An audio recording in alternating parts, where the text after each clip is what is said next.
Welcome to another exciting episode of TechnyFire. I am Dapo Aruwajoye, the Technifier. Today, we're diving into two monumental events shaping the future of Nigeria and Africa's digital economy, from cloud innovations that promise to transform businesses across the continent to groundbreaking initiatives in the Sunshine State that leverage artificial intelligence for economic growth. We have a lot to explore. But first, let's light up the tech landscape with the latest updates in our Tech News on Fire segment.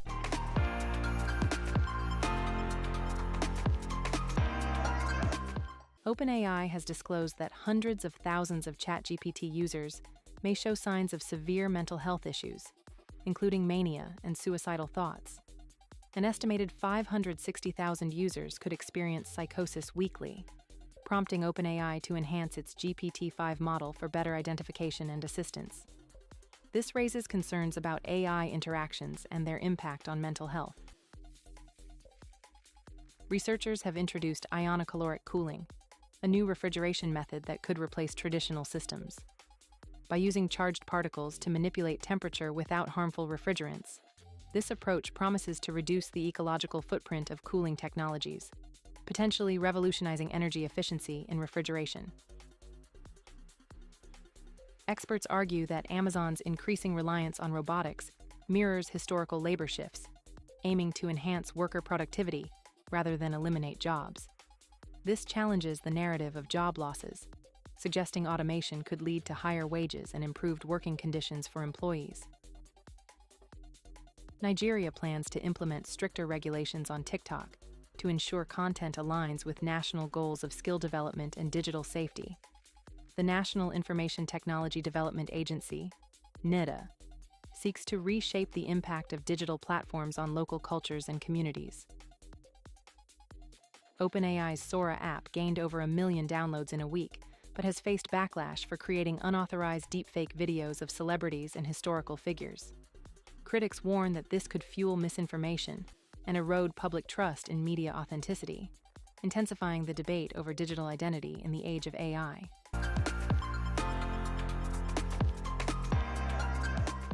Welcome back. Our first spotlight is on UniCloud Africa Limited, which recently hosted a significant event in Lagos focused on transforming Africa's digital economy.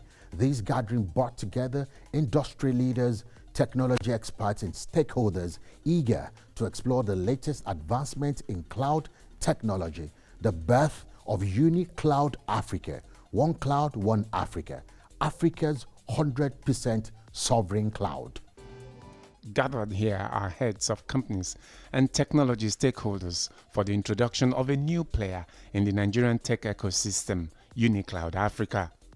With roots from Lagos, Nigeria, to Nairobi, Kenya, and Cape Town in South Africa, UniCloud aims to provide homegrown and secured cloud services across the continent. There are startups that, unless they're able to hit a specific number in terms of the cost of their infrastructure, unless they're able to have access to certain types of grants and things of that nature, they might never get to see the light of day. And those are some of the things that we're also looking to enable. And we see what we're doing also as our contribution to national data sovereignty policies. We strongly believe that Nigeria should be at the forefront of keeping its data local, and we believe that other countries within the continent are looking to our example. And yes, we're here to play our role and our quota in doing so as well. We're active with the Nigerian NIDA Technology Development Agency as they are shaping and crafting our local data sovereignty policies as well, and we're definitely making our contributions there. The innovators aim to provide an alternative to foreign cloud service providers to empower local firms and the next generation with digital data independence, security, and control. We're a cloud services provider, but not just a cloud services provider local to Nigeria. We are Pan-African. We actually operate in multiple countries across the continent. and our objective is to provide scalable, secure, and locally hosted cloud infrastructure on the shores of Africa. We very, very desperately believe in the power of homegrown technology solutions. We have a vision to create a truly Pan-African cloud platform that serves as a catalyst for technology innovation. Our mission is to foster digital excellence across Africa and responsibly deliver innovative and dependable cloud solutions that empower businesses and governments across the continent. One thing I say over and over and over again is that data is the new oil, and being able to control your data as a sovereign nation will only continue to get more and more and more critical. And we want to jump we want to jump in front of that train before it's we get knocked out of the way and it moves us behind. So that's our commitment, to empower enterprises, to empower businesses to have that much more control over their data, to empower governments to do the same thing, and to empower the next generation of innovators, the next generation of people that are leveraging technologies like AI and machine learning and things of that nature to build the applications of the future for the continent. Why does Africa need its own cloud? I just said it. We need to have more control over our own data. It's actually as simple as that. We don't need to overly sugarcoat that statement. The data needs to be closer to the people that are generating it, because ultimately data has value, which is why I said I believe that data is the new oil. Across platforms and sectors, UniCloud Africa hopes to meet its goal through partnerships and collaborations.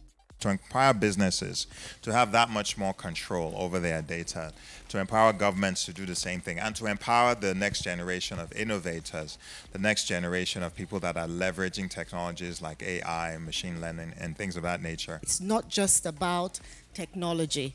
It's really about identity. It's about sovereignty.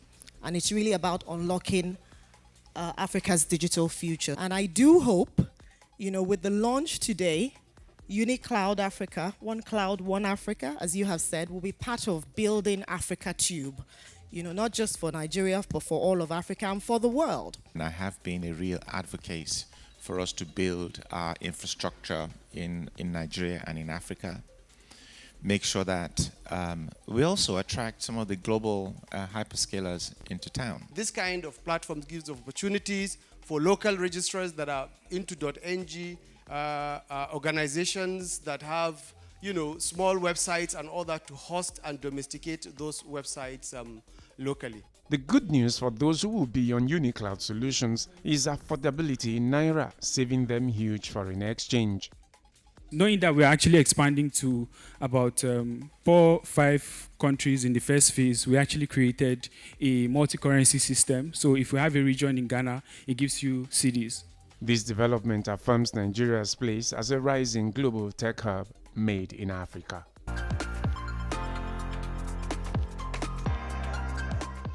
That was an insightful look at how UniCloud Africa is paving the way for a digital revolution.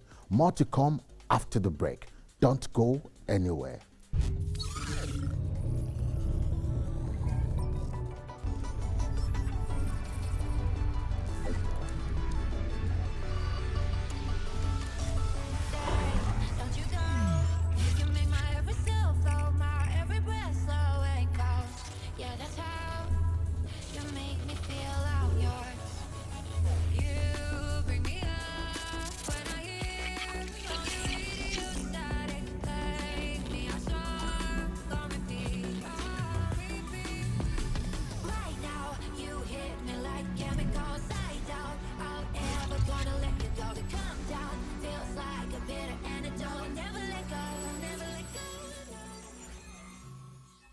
Now, let's turn our attention to Ondo State, in the western region of Nigeria, where the government is making strides by adopting artificial intelligence as a strategic tool for economic growth and innovation.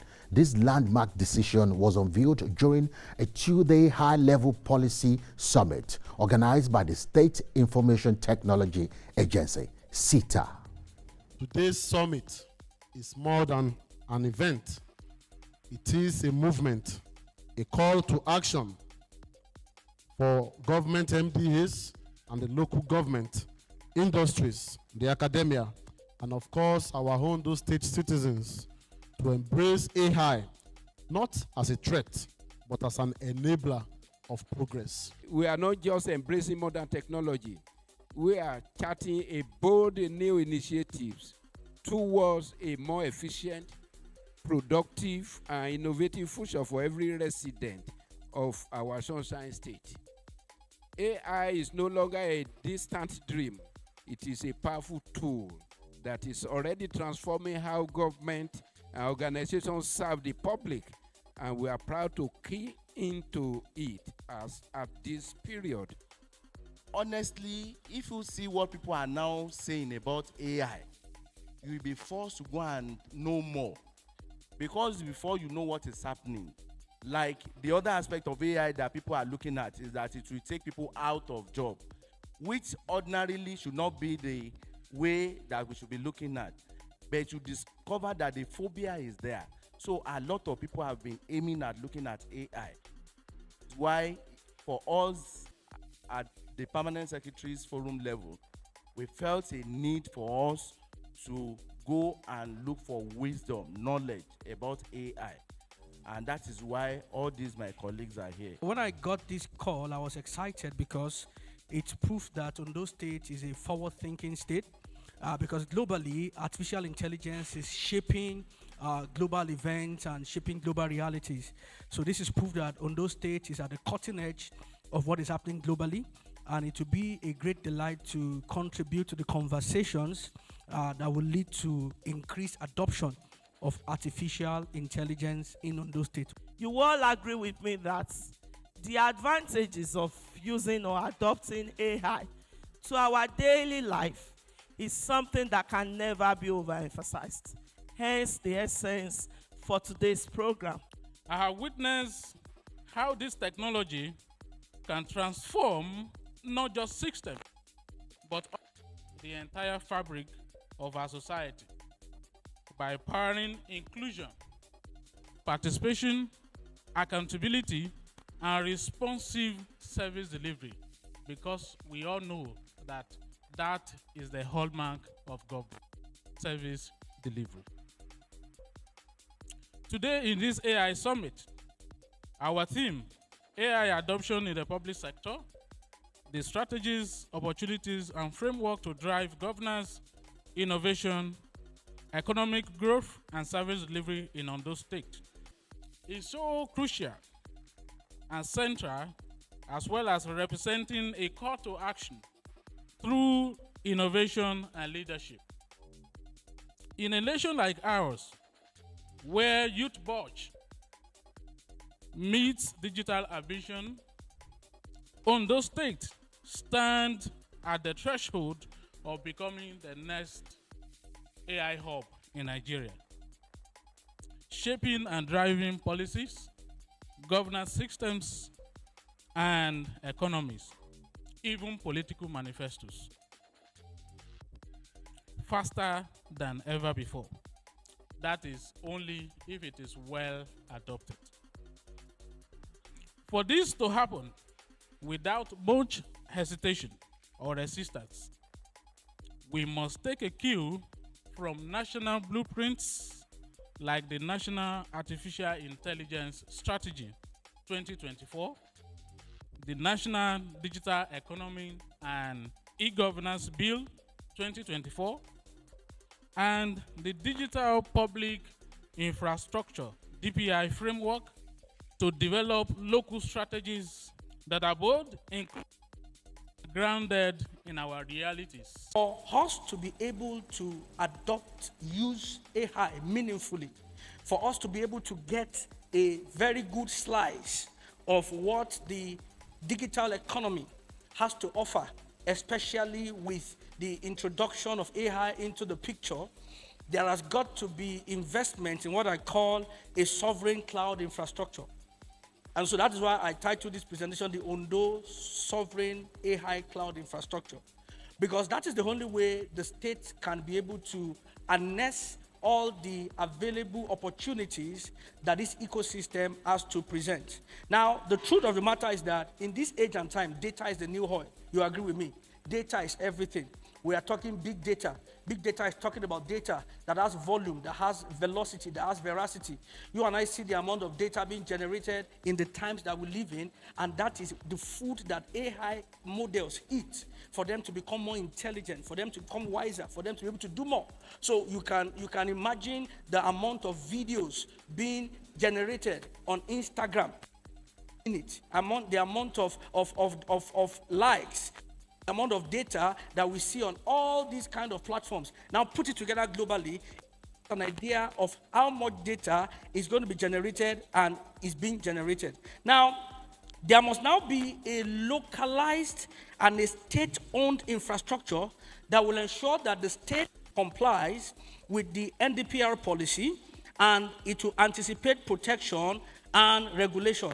And of infrastructure must be GPU compute powered so that there can be high performance when individuals, organizations, startups within the state are trying to run their AI workloads. Now, let me say here that when it comes to running AI workloads, the public cloud might not particularly be the most fitting option for a couple of reasons. Now, while I am not here to demean the offering of the public clouds, globally, everybody is talking data domestication and data sovereignty.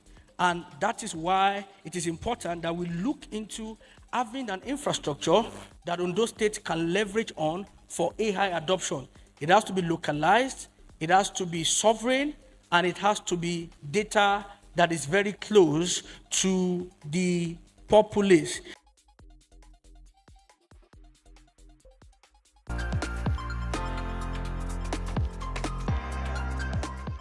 Ever wondered what a VPN is and why everyone seems to be talking about it? Let's dive into the world of virtual private networks. A VPN, or virtual private network, creates a secure encrypted connection between your device and the internet, masking your IP address and protecting your online activities.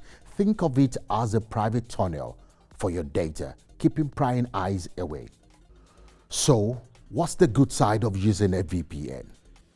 It encrypts your data, making it tough for hackers to steal your information, especially on public Wi-Fi. It hides your IP address, keeping websites and advertisers from tracking you. Want to watch that show that's only available in another country? VPNs bypass geo-restrictions, allowing access to region-blocked content. For businesses, it provides secure access to company resources from anywhere. They also prevent ISP throttling and enable secure remote work access. But it's not all sunshine and rainbows. Here's the bad side. Using a VPN can slow down your internet speed. While there are free options, the best VPNs usually come with a price tag. Also, setting up a VPN can be tricky for non-techies. Now, let's talk about the ugly truths. Not all VPNs are created equal. Some may log your data instead of protecting it. Some websites and countries block VPN connections, limiting your ability to access certain services. While in some countries, using a VPN can be illegal. Some VPNs have vulnerabilities that can expose your data. VPNs don't protect against malware or malicious websites. Finally, VPNs can't provide complete virus protection, block ads, store passwords securely, or make you completely anonymous. Additional security tools are still necessary. So, do you need a VPN? If you often use public Wi-Fi, handle sensitive data, or want privacy, then yes. But if you are just casually browsing and trust your network, you might not need one. Understanding the good, the bad, and the ugly sides of VPNs helps you make informed choices about your online safety. Stay informed, stay wise, tech wise.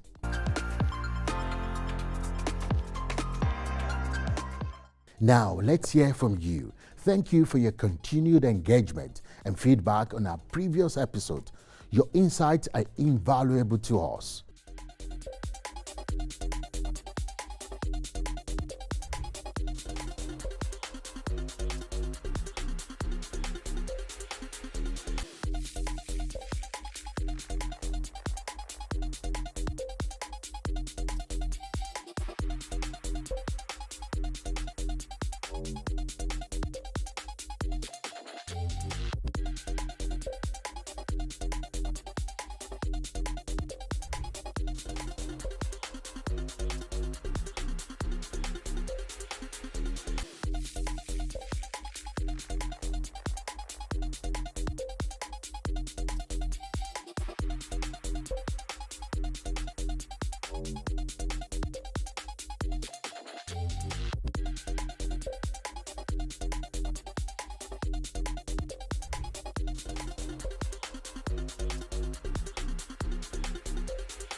Today's burning question: what do you think about the adoption of AI in governance and its potential impact on your community? We want to hear your stories, innovations, ideas, just anything. Share your experiences with us via www.technifire.net, Dapo Aruwajoye at technifire.net, via our social media or WhatsApp 08163595054.